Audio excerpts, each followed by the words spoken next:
నిర్లక్ష్యంతో ఉన్నవాడివేగా. ఆలోచన చేయాలి ఈ రోజున జాగ్రత్తగా. చూద్దాంలే చూద్దాంలే చూద్దాంలే అనుకున్నారు వీరు కూడా. ఎవరు? బుద్ధి లేని కన్యకలు ఏమైపోయారు? పరిగెట్టారు, రొమ్ము కొట్టుకుంటున్నారు. అయ్యా అయ్యా అయ్యా తలుపు తీయ్యా, తలుపు తీయ్యా అని ఏడుస్తున్నారు వాళ్ళు. ఆ రోజున నీ రోదన ఒక్కరు కూడా వినరనే వాస్తవం నీకు అర్థమవుతుందా? పాతాళానికి వెళ్ళిపోయిన తర్వాత, నిత్య నరకాగ్నిలోకి వెళ్ళిపోయిన తర్వాత, తీర్పులోకి వెళ్ళిపోయిన తర్వాత నీ మాట ఒక్కరు కూడా పట్టించుకోరనే వాస్తవం నీకు అర్థమవుతుందా?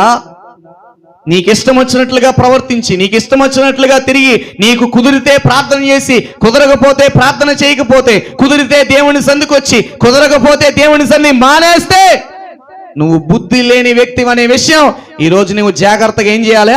అర్థం చేసుకోవాలా.